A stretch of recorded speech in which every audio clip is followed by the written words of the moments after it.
Hey, what's going on, everyone? I'm excited to share with you one of the most interesting dudes I've come across in my lifetime, Gavin Masamiya, who is a certified professional coach, and he's also was it emotional practitioner.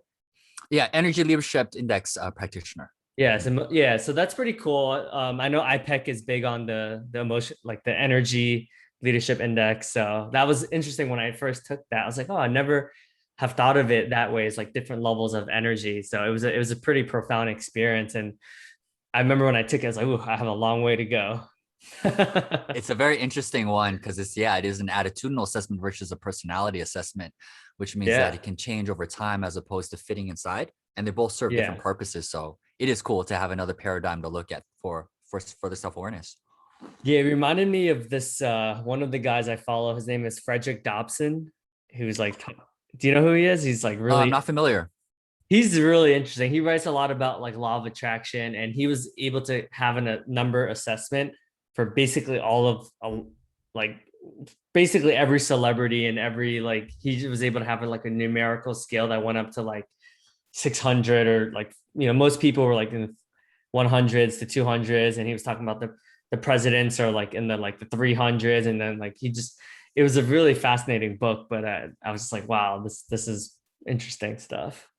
That's very interesting because actually a friend a while ago when I was mentioning energy leadership in the paradigm, he recommended a book and it was very similar except it was a lot more in depth. Like there was all these Yeah. different correlated emotions with different frequencies. Yes. Yeah.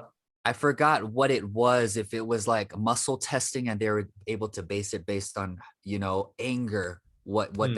what it was. I forgot how they Yeah. measured it, but I wonder if it was that person. Yeah. Um It was interesting. Like he was able, it was very detailed. I mean, this book was a really long book, but yeah, you're right. So he was able to like every emotion that we have, there was a numerical scale on it. So, but it was just interesting how he was able to quantify like, Obama, like Donald Trump, like all these presidents and all these like famous people and what number they're at. And I was just like, wow, like I've never read anything like this before. Super cool, super cool. Yeah. Well, and I'm also excited. Like, would love to kind of learn a little bit more about your flow fam. It seems like that's really big, and you have quite a community that sings your praises pretty high on FlowFam. But you know, would love to kind of learn a little bit more about like why you started that and your vision for that family. Yeah, no, thank you for that. And for anybody tuning in, yes, FlowFam, I love what everything that it stands for. And it's basically for those, it's about learning how we can really authentically and effectively communicate our truth through the emotive power of music. And that has been a really powerful paradigm of using more gentle music, whether it's lo-fi, whether it's soft ambiance, so you can merely walk. You're going for a walk with music. You're talking to music. You don't have to Huh. rap to music. You don't have to rhyme to music. It's all about coming from using the energy that moves the words that we actually speak.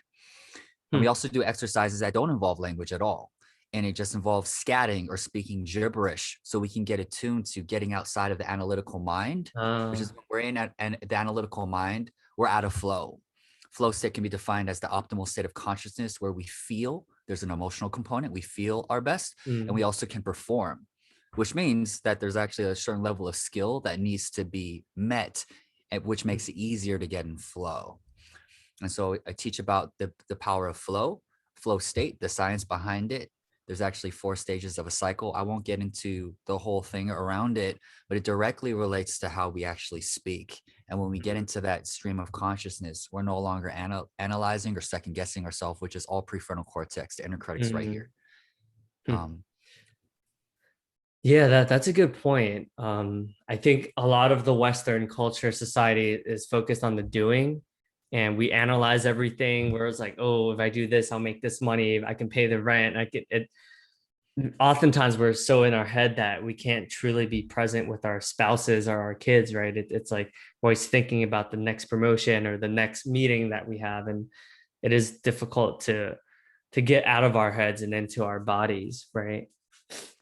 Totally. And also the prefrontal cortex is a very important. It's a part of goal setting. Goal setting is an important piece if to let us know where we'd like to go. And if we can quantify it, it makes it more easier to determine if we're going to get there or if we're not getting there. So it's not to bash on that at all. It's just knowing that we have different parts of our brain, different parts of ourselves that are worth tapping into as well.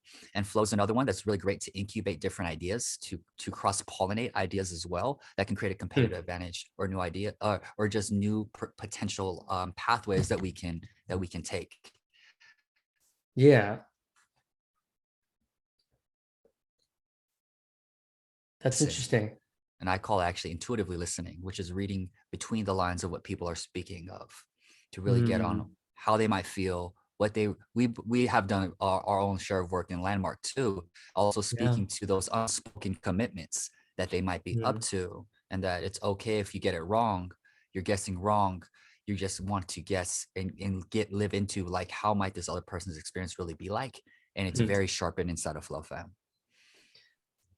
That's interesting.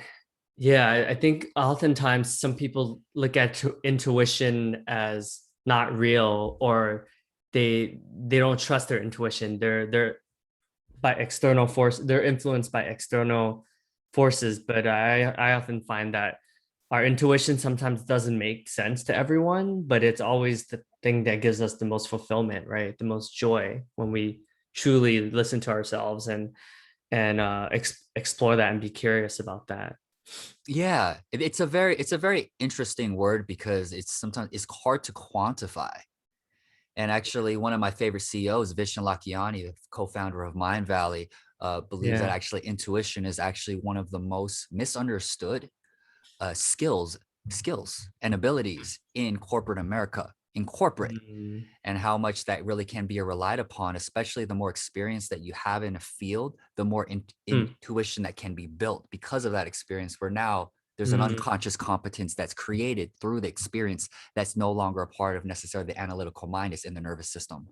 And Hmm. it's very fascinating. And one of his things, which is what I love a lot about him, is he's Vishan's vision is to actually teach intuition into formal education within the next 20 years or less, or to Wow. bring it into. And so he wants to shed light and science behind this part that is misunderstood and hard to quantify. It's great. Huh. Yeah, it's interesting you mentioned Vishan. When I met him in person for the first time, I was blown away. Like I've never met anyone who was so consciously aware and so connected to every single human being.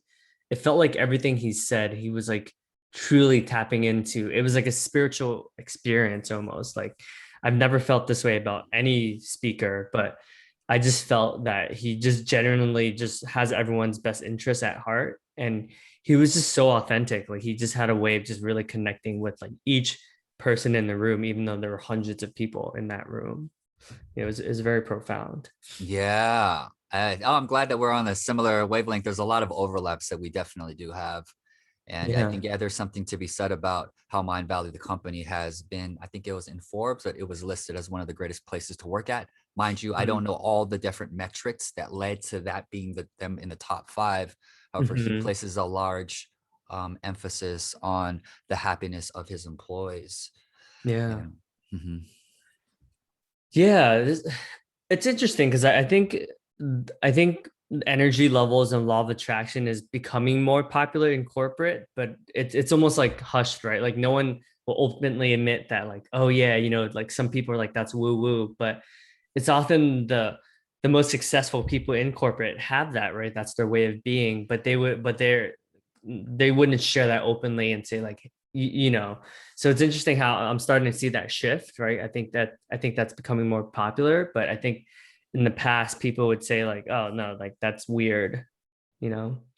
Oh yeah. Yeah, totally. Because it is misunderstood, and just how media tends to also portray portray things, or the thing on law of attraction, that whole movie on The Secret too, got a lot of flack because the Yeah. emphasis was a lot around like thinking, like you can think your way into something or without what you want, and they didn't emphasize too Mm, much of the action. That was kind of like a big flack, and that's what really mm, brought law of attraction more into more of a commercialized, on top of the work of Esther and Abraham Hicks, which is mm, really a very unorthodox, eccentric concept that people mm, are actually channeling using beings that are outside of this universe. And mm, so that could be very hard to actually grasp mm, when Esther Hicks is really the one that's kind of like leading the forefront of law of mm. attraction. Yeah. Yeah, I think the guy that got me, Wayne Dyer, was the one who really got me into it. His way of being, and just you can sense his sincerity, like you can sense his spiritual connection. Like he just, everything he says, I feel like is just coming from such a genuine place, you know, like he was the guy that really had me curious about this other spiritual energy and this other way of being, you know.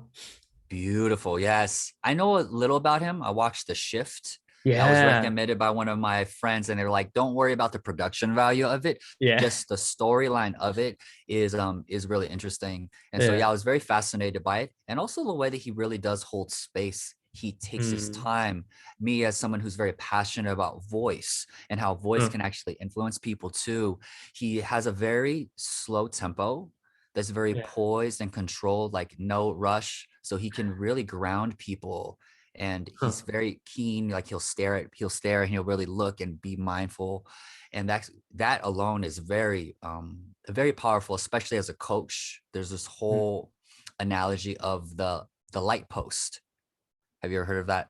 The light post. So let's No. imagine a guy, he has a 9 to 5 job, for instance, and he walks past this light post, this lamp post every evening before Huh. going home, and he stops by the light post, and he hangs out there for 10 minutes, and he just speaks to the light post about anything that's going on, complaining about something that happened with a customer, or some disgruntlement with his wife, or something good that happened. And the Mm. premise there is that even if there's no talking back, the fact that it's being released towards this other thing is actually beneficial. And I think on top of Mm. Wayne Dyer's undeniable knowledge base that he has, his ability to hold space is one of the most important, I think, precursors to an effective coach. Mm. Mhm. Yeah, you're right. He's very, yeah, he doesn't speak. He's definitely not like a Tony Robbins, right? Who's like high octane, high energy, jumping up on trampolines. He's the opposite in the sense that he's intentional with his words. He pauses. He's able to truly just be present. Like he's not thinking about the future, but he knows that, you know, he has faith that things always work out for the better. But he's not your like typical life coach, like hoorah rah, like cheerleader type of guy, right? So Yes. yeah, Yes. So interesting. that's so awesome, just to know that there's different strokes for different folks, that Mm, not everybody is going to connect with the high octane energy of a Tony Robbins. Some people might look and be like, that's way too much energy. That's way too boisterous for me. That's actually yeah. obnoxious. Like, Mm, why does he put yell at people and throw water and say fuck? Why does yeah, he do yeah. that? And some people that are maybe more religious or have certain types of things will say that's not effective, and that's good, Mm, because not some one person shouldn't be the flavor for everybody. yeah. And that's the beautiful thing around a Jack Hagenfield and a Wayne Dyer, is they Mm, have more of this grounded energy that doesn't have as much maybe vocal variety, or they speak really mm, fast, or they speak a little more slowly, and that's more yeah. pleasing to the ear depending on the individual and the personality type of the audience or the person. So I think it's Mm. beautiful. Yeah, there's a flavor It's for everyone.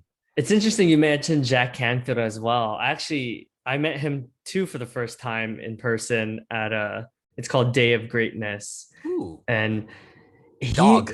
he, Day of yeah, goodness. Cool. it was just interesting. Like I just didn't, you know, it's funny how like you read these books and then when you meet someone in person, you have this idea of who they are, but then when you meet them, it's sometimes different than how you anticipate it, right? But he actually was able to like not only hold space really well, but he had a really high rigor, and his, yeah, it was just fascinating because I think we often have like ideas of who we think people are, but then when you meet them, you're like, wow, like I never thought of that, you know?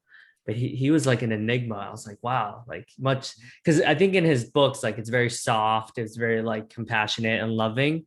But he brought the heat. Like when I met him in person, I was like, wow, like did not expect him to be like that. Yeah, that's actually really good to know. And it's also expanding too because of the things that I've seen on YouTube. I created like this kind of like an idea on how he is, which Uh-huh. is definitely a gross generalization Yeah. to see the one dimensionality of person and then Mhm. say like that's them.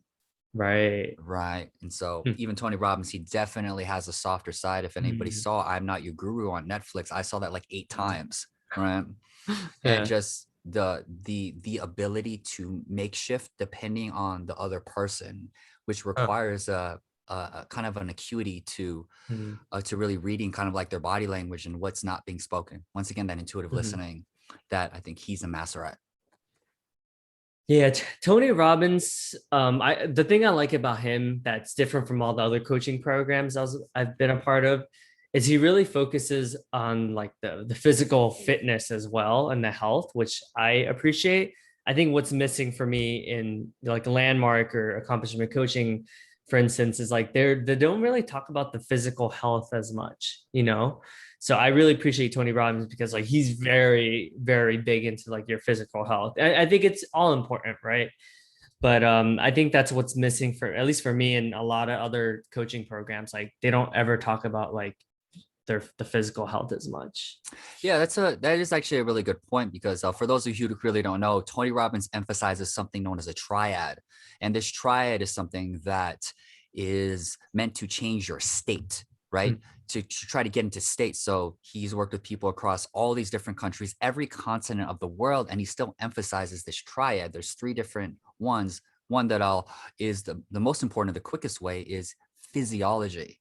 So he Mm-hmm. says emotion is created by motion. Emotion is energy and motion. So how you use your body, therefore, impacts the way that you feel, therefore impacts your state. And when you go in state, that's where peak performance comes from, which is why he talks about, or there's such an emphasis for the peak performers. They have some type of like morning ritual, for instance. It's Yeah. designed to prime them for the day, whether that's being on the rebounder, which I have, like, or Uh, whether it's doing your meditation so that you can kind of just cleanse your mind for the day, as opposed to creating what Landmark calls an already always listening for the day based on you didn't mhm. get enough sleep. And for those of you who never took an already always listen, you can think about that, right? Like you can imagine you meet people or people or family, and the minute you see them, you already assume you know what they're going to say. And that already creates a reality that's going to be very difficult for you to see outside of that. And that creates the mouse wheel cycle of relationships that Mm. end up not working and resentment that lives on. Yeah. Mm. Mm-hmm. Yeah, I love what you said. I think our families are often where we could see that the most, right? Because we've just had so many years of history with them.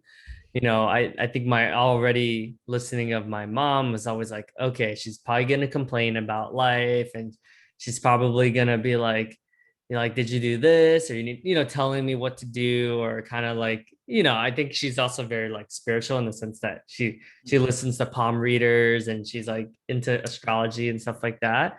So I'm just like, okay, she's gonna say something that's really gonna be different than Western culture values. So it was very hard for me to like get over that and just hear her newly. Wow, that's very interesting. Would you find that I don't mean to turn this table because this interview here, but I'm so curious, just like as like as an Asian American, your mother, is it typical for an Asian American mother to be, or even an Asian mother, maybe not fully even Asian American, to be into palm reading? And Yeah, in so I'm Vietnamese, and a lot of the older generation, like my grandma and my grandma's grandmother, and they're very superstitious, and like there's all these traditions where even moving into this house, they're like you have to bring a bag of rice and then water. The first thing you do is you turn on the faucet and then you let it overfill, and so they do have a lot of these like superstitions. But yeah, pretty much her whole life, she's always like did palm reading, and she'll be like, "Oh, you should marry on these dates, or you should these important dates. Like you're in feng shui, right? It's like the direction of the house should face this way, and they're very strict. Like if it doesn't fall, like they believe that like more important than science, I would say. Yeah. Oh, very interesting. Thank you for enlightening me a little bit about traditional Vietnamese culture. Mm. Yeah, and that for me was always like very challenging. I think as a growing up in America, where everything is backed in science, right? It's like show me the case studies, show me the, like even acupuncture or chiropractor, right? There's not as much data as some of the other Western medicines. And I feel like that meeting more people like yourself, I often find like there's a lot of things that just can't be explained by science, but really do work, right? A lot of the more Eastern um, ways of being, I would say. Yeah. I mean, it's a really interesting thing because as I've been growing, I recently just turned 34, and that's still like, I think in the broader scope is such a baby. In the broad scope of the Mhm. universe, I'm so insignificant for one, Hmm. and I think there's something empowering about the paradox of acknowledging that we're unique as individuals and yes, really insignificant in the broader scope of the entire Hmm. universe. Um, like the more like I'm just growing, the more that I'm getting more connected to just be more open to different modalities. Hmm. Because I just realized there's so many things that I don't know and that I don't know that I even don't know. Right. That's Yeah. another thing for landmark for anyone. It's just like revealing. That's why I always have coaches myself as a coach. I'm always working with someone because I'm Yeah. aware that I have blind spots. I have things that maybe I am aware of but not fully live into, and that it's important to have someone that helps to reflect that, to put kind of like the mirror um, to areas that I can't see because I don't have. Uh, Hmm. mm, I'm just kind of going through my life as lived, and sometimes it takes that outside perspective. Um, Huh. you know, What's something recently that you've like discovered with your coach? Because I think it's interesting how the moment they say like the moment you think you know everything is the moment that I think there's like a humility to it, right? It's like in the grand scheme of all the knowledge we probably know in the world, it's maybe like 1% or even not even, right? But I think most of us think that we know like 95% of what's up in the world. yeah. Could you ask me that question one more time? Like, what's something like a breakthrough that you've had recently? Because, as someone like yourself who's clearly done a lot of self-development, gone to so many conferences, read so many books, it's interesting to to know that there's so much more to learn. So one of the more recent things is that there are two principles two FlowFam principles. And for anyone that's more interested, feel free to come onto my Instagram or go to flowfam.com to learn more about it. There's two important FlowFam principles. And so one's called Flow's just around the corner. And the second one's called Rally the Cipher. Uh, I'll emphasize Rally the Cipher right here for the example. Rally the Cipher basically is about achieving group flow. Achieving group flow means that people coming together are giving their undivided attention into a space that creates this group synergy, this group flow as they call it. You'll see that in musicians when they come together, or people that just align with values that had different skill sets, and they're able to create something much bigger than just two of them or just one of them can do on their own. And what a breakthrough that I'm breaking through here is actually rallying the cipher, not just when I'm facilitating these spaces, but in my life, rallying the cipher and helping to start to create a team around FlowFam, people that are Mm. actually really into it. And there's somebody that actually have a meeting in the afternoon today who's interested in volunteering to do some social media / videography work for FlowFam, right? Wow. And I used to be very kind of like protective of this because this kind of was my baby. And Yeah. even if like people wanted to facilitate the spaces, I would say hold up, I almost have like these mental check boxes. Wait, there's really fundamental things that you still need to grow into. Mm. And so it's just about learning to trust more, Mm. and um in the process while also discerning, like, so being discerning and also learning to trust. Hmm. And it's a beautifully messy journey of rallying the cipher in my life and expanding FlowFam into the world. Yes. That's interesting. Yeah. I think trust and faith in general is such a hard, at least for me, is like one of the hardest things, right? Because sometimes it's just not tangible and it's hard to know like, well, how are things gonna work out? But for some odd reason, everything always works out for me, right? It like as much as I try to control things and I try to like force or I try to like out, work hard to whatever, I feel like the moment I just let go and just have faith that and trust the process, it always works out. But it's like the hardest thing in the world for me to do.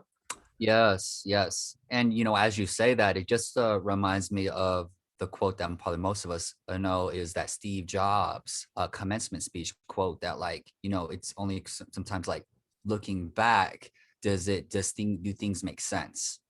Right. And Mm, there's no telling when, if it's a month after a breakup or a year mm, after or 5 years after getting fired from a job that you thought was the lowest point in your life, it could have mm, shifted and inspired a trip around the world to really learn about other cultures, which inspired a mm, passion to actually help to create more clean water for people that have to travel 3 miles to go to wells that are infested with malaria.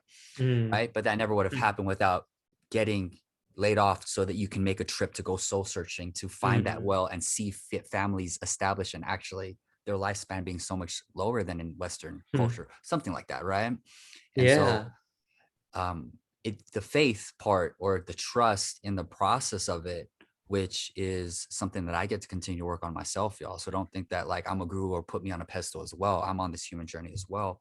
I learned that when I Mm, can trust more, that life does become more enjoyable. And yet, one of my favorite poems right now is called Rumi the Guest House. And actually, I would love, is it all right if I share it here? yeah, I would love to hear it. Okay. All right. So everybody, so Rumi, I believe he's a Persian poet. And my friend shared this with me. A lot of his poems sometimes is a little hard to understand because of the language on how they do that kind of like old, kind of like poetic way of phrasing things. Mm, However, this one right here really moved me. And it was through like a kind of a harder time that I was going through. So let me actually find this, y'all. And I appreciate the patience that y'all are going through. Here we go. Here we go. All right, here it is. This being human is a guest house. Every morning, a new arrival, a joy, a depression, a meanness. Some momentary awareness comes as an unexpected visitor. Welcome and entertain them all, even if they're a crowd of sorrows who violently sweep your house, empty of its furniture. Still treat each guest honorably.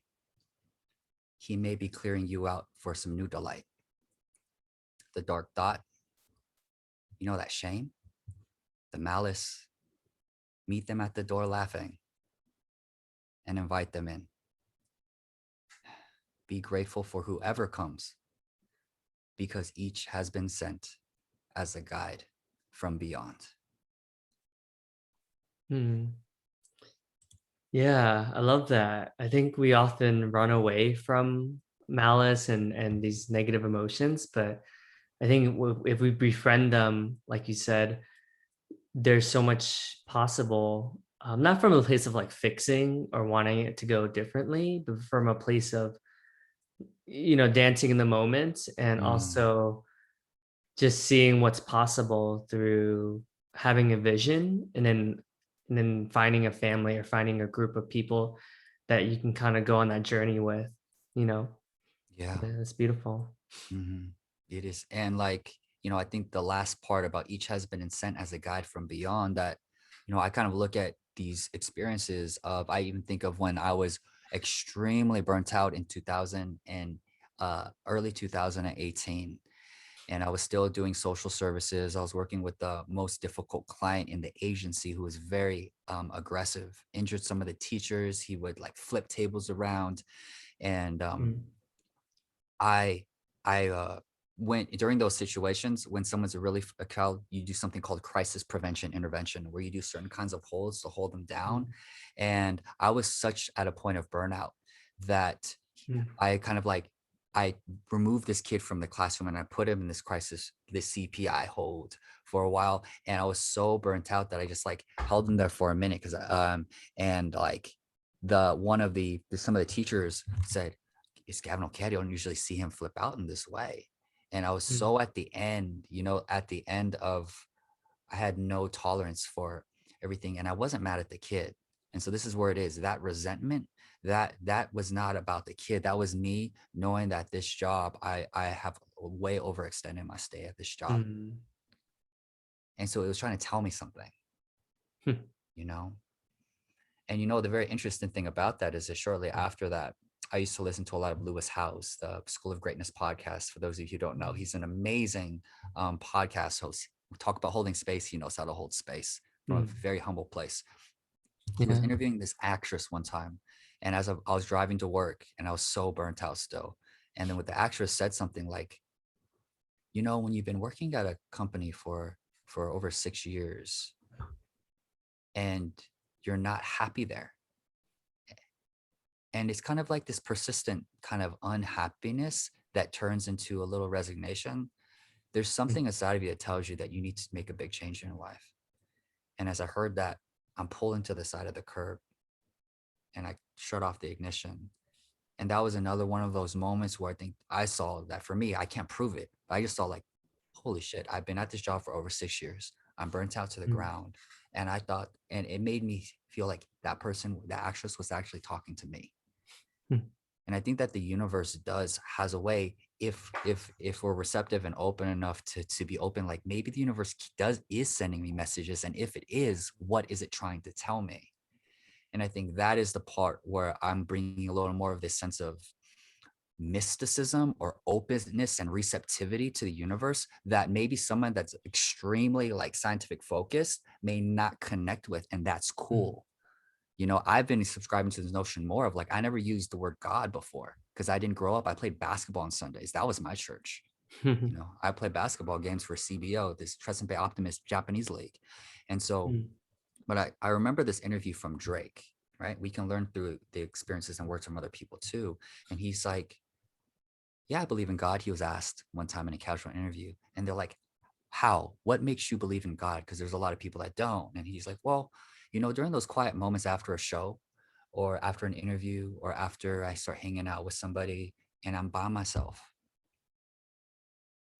And those moments where like you're just talking to yourself or you're just speaking out loud and nobody else is actually physically there. During those moments, I'd like to think that there's someone out there listening. And I call that God. Now, look, I can't prove that. There's no science to prove that. So this is not to tell anybody to live into what I believe is true. That's just what resonates with me. That's what he said. And so that's my concept of God, that when I speak into that open space during those quiet moments when I'm alone, I'd like to think that somebody's listening. So we make the meaning, like that's the thing. My favorite book is A Man's Search for Meaning by Viktor Frankl, Jewish clinical psychologist in World War II, who had that analytical mind as a prisoner of war in Nazi concentration camps. And in logotherapy, the therapy he coined, which is now established across all coaching and therapy, leads upon the notion that even under the grimmest of circumstances, one can create a meaning for one's life to be worthy of suffering, to be worthy of it. And that there's a preconceived notion then that suffering is inevitable, and it totally makes sense in the situation that he was in. But it's just the meaning is really what can dictate so much of life. So how can we create more empowering meaning in situations, can create more of an empowering and fulfilling life? Yeah, you're right. I mean, even thinking for me, right, like all of the most painful memories I've ever had, like have led to the most beautiful, like discoveries and breakthroughs, right? Like my dad leaving us when we were like young, it was so heartbreaking, but it gave me the ability to connect with anyone, right? And then, like when I got held back from school or when my parents used to hit me or whatever, like I just have so much more compassion because, we all go through similar experiences, right? Like all the breakups, all the addiction to drugs, like everything, right? It made me such a more understanding, compassionate human being, Yes. yeah, appreciate you sharing that wisdom. Yeah. Man, I mean, you bring up, there's so many different things that like, thank you for sharing all of that. And I like to subscribe to this notion that nothing's wasted, and what occurs to me in a way is, all these different, we've done a whole bunch of quote unquote personal development stuff, which is such an Mhm. overused word now. And it's just like, there's these programs that are designed for us to go inside to really find out more, to understand ourselves more deeply. What do we really value? What are we bumping Yeah. up against? What are we leaving to other people that we should be doing ourselves? Where are we being too people pleaser when we should put a stake in the ground? Right. Yeah. And inside of that, like I think of some of those darkest moments, it creates a pathway for something else. It's a Mhm. guide. It's serving us, like we're violating our values in some shape or Mhm. form, or we don't even know our values. And that's worthy of looking like, what is important to me then? Mhm. Am I subscribing to the values of the intersectionality of my family and of religion, which I don't even really resonate with, but I don't want to hurt my parents' feelings and express something that might go against them, Mhm. you know? And so I think of the whole notion of the breakdown to breakthrough. And this Hmm. is for anyone that's actually tuning in. You can even just think about a big breakthrough that you've had in your life, like a big one, right? Whether it was like um, finding a job, finding the job that you always wanted, or meeting somebody and then you fell in love and ended up being your life partner, someone that you're still with, right? Or who you were for X period of time. See if there was some sort of breakdown that preceded it, Yeah. and see if there and for anyone just tuning, just see that, like, was there a breakdown that came before that, however big or however small? And so there's this Yeah. notion that, breakthrough and breakdown and breakthrough, they're two sides of the same coin, right? Shout out to Landmark. Mm. We can learn from so many different modalities, but that's so Yeah. empowering. Then every time whenever I find myself in a breakdown, I'm like, there's something that's going to Mm. come from this. There's some seedling that's going to blossom out of this right here. Yeah. Yeah. It's beautiful that you connected the dots like that, because I think so many of us are so in it that it's hard for us to see that there's something that will come from it. We're just stuck in it. And some of us stay stuck in it for a really long time, right? Yes. But yeah, I'm always now I would say I'm purposely creating breakdowns because I'm like, okay, well, I think I'll just Mhm. grow as a human I being, love right? that. But people Yes. are often like, why do you, it's like you're almost self-sabotaging on purpose. I'm like, yeah, because I think that's what makes life interesting. And, I know if I am super uncomfortable, Yeah. I know that that means there's something in it for me, you Mhm. know? So I try to be uncomfortable every day because of it, you know? Beautiful. Yeah, that's one of the reasons for my 3-minute cold showers in the morning. Oh yeah. Oh, dude, it's funny you mentioned that. That's still the one thing that has been the hardest for me to do. Like the cold showers. Like I'm willing to be with it, but there's a threshold, and I'm like, Yeah. ugh. And I will say for everybody, like right now I am in like Sedona. I'm at a friend's place. It's really hot over here, so cold showers are not really a problem here. And I'm from Los Angeles, so although it's a little colder over there, that would be a Yeah. different story than wintertime in Chicago. So that's something that I also take into account. Yeah, yeah, Yeah, but it still is uncomfortable, and it's yeah. just like how to shock the body first thing, like one of the first things in the morning, just to prime yourself for like, hey, uncomfortable is where Mm. growth comes from, is the stretching of the muscles, right? Yeah, Yeah. breaking down of the muscles. Yeah. Yeah, man, that's good stuff. Honestly, it's always interesting because when we come with an open mind, we don't have like an agenda. Like the conversations are always more connected and they flow better, right? I think Mhm. when we each have like our own preconceived notions or expectations, that's when there's sometimes like a disconnect, because it's like one person wants to say one thing, one person's trying to get the other person to think a different way. But Yeah. like you said, I definitely feel like group flow in this instance. Like I feel like we're definitely on the same page. Yeah, yeah. I mean, so like as you're saying that, two things actually come to mind for me. And the first one was, I didn't mention the first FlowFam principle or break it down. That flow's just around the corner. I said that there are 4 stages to a flow cycle. And for anyone that's tunes in, you can feel free to look it up.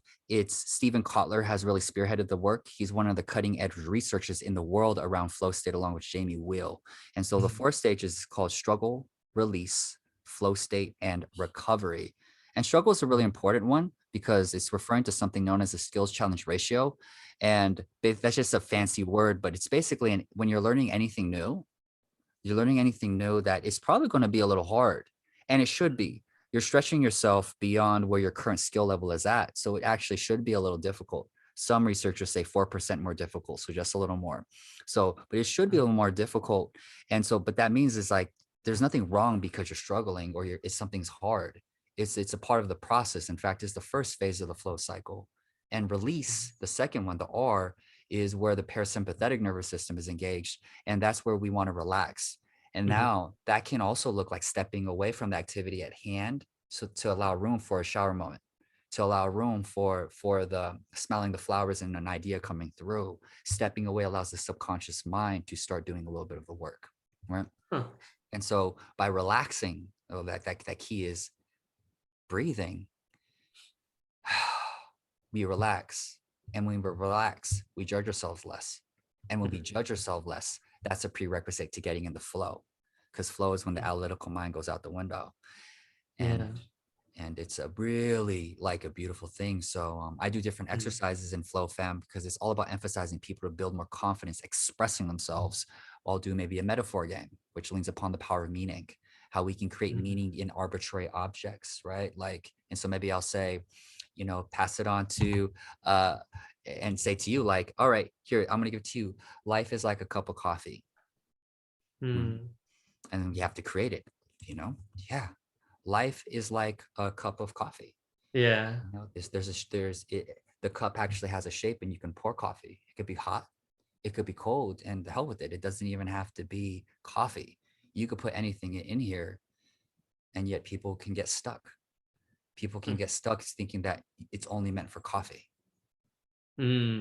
Or I'm only allowed to do this one thing in life, when maybe there's something else that you wanted to try, but it hasn't been fully tried yet in your family or in the people that you know, but you know there's something different that you want, but you don't have evidence to back it up yet. And you can continue filling this up with a cup of coffee. Or you know what, you can say, fuck it, I'm going to pour kombucha in here and I want to see how that tastes. You know? And so basically it's creating meaning off of some random noun. And these are just great practices to have. And after a certain point, people realize like the thinking mind stops after a while when people have just the courage to trust and to keep on following the breadcrumbs, knowing that flow is just around the corner. I love that. Yeah, I do think it's interesting, right? Because, you know, we've been in America for, what is it, like 400 years now or something like that. So we're still like a relatively new like country, right? But if we're present to like, wow, how much we've created from almost essentially from scratch in those 400 years, it's very interesting. And then we still have so much more room to grow, right? It's like every day there's new breakthroughs, there's new things are transcending the status quo, and it's just cool to be a part of that. I feel like it's just a beautiful world that we live in where anything is possible. Like even a year ago, to think that I would be working remotely, I would have never thought that was possible, because I was always like an office guy. Like I like, you know, social interactions, but I took a job where it's 100% remote. And, you know, I think there's so much more possible when we purposely are uncomfortable. I took this job because I'm like, it would be really uncomfortable because I'm going to be with myself like 24/7, you know? And that was for me, that was extremely challenging. Shout out to you and shout out to Carol Dweck. Carol Dweck has that book called Mindset for Everyone. And she's the one that distinguished between having a fixed grind mindset versus a growth mindset. Fixed mindset meaning like, you know, in a way, our intelligence is fixed. Whereas the growth mindset is more, no, it's actually more malleable. And so you, my friend, definitely have a growth mindset. And with that, with the kombucha in my coffee cup right here, cheers. Cheers. Hey, is that kombucha too? Yeah. I love this. I love it. Yeah, this is actually kind of funny, but even this was something that I had to like break through around, because I was like, oh, it tastes weird. Like, why are some people into it? But now I'm obsessed with it. I'm like, wow, this is so good. Check this out. The beautiful thing about that too, right, is like, me too. I didn't like it at first. It actually, I thought it made me gassy. It's just, it's such an amazing kind of thing as humans, how easy it is to adapt, to get used to something, to acquire something. I liken it too for quote unquote, if in a world of morality, like for better or for worse kind of thing. That like, you know, I live in Los Angeles, so I don't go there often, but I went many times to downtown Los Angeles. And for those of you who know downtown Los Angeles, you have San Pedro Street, which is basically Skid Row, right? And Skid Row is where there's just a huge homelessness issue there, huge Yeah. homelessness issue going on over there. And like, you can't not see it. However, the more you go there, it's kind of like the whole thing of you watching the Rodney King being over and over and over again. You start to become desensitized to it. And Mm, that's getting used to things as well, or mm, getting used to tolerating certain things in life. So mm, you see, like, kind of that metaphor game kind of primes me to think more metaphorically, mm. which is one of the practical things inside of FlowFam. Is like to teach people how to think more in metaphors. It allows people to Ah, explain things in ways that makes it easier for people to understand. That's why yeah. it helps to simplify complex concepts, and Huh. it uses creativity, and creative expression is actually a flow trigger. They call it one of the 17 flow triggers. And I believe Ah, too, this is my own subjective thing, that like when we're able to express ourselves creatively, and usually that's through people that have hobbies, whether you monetize it or not, it doesn't matter. mm, It's like that is an important part of living a fulfilled life, in my opinion. mm, And so just off of kombucha not liking it at first and growing to like it, it's nothing occurs in isolation. It's just like, where else am I getting accustomed to mm. something that I didn't like before, right? Yeah, yeah. Yeah. Hmm. That's beautiful, Gavin. Well, thank you so much. I definitely want to acknowledge you for just the communities that you're creating in the world, and just for I really see that you're so connected to everything, right? Every human being you come across, like you leave a mark. You're you're really good at holding space, but you're also not afraid to dance in the moment, right? You're dancing in the conversation. And yeah, I'm so glad we crossed paths. You know, I think you're a super interesting guy, and I have no doubt that we'll have many more meaningful interactions together. I look forward to that, brother. Yeah, thank Appreciate you. you. Absolutely.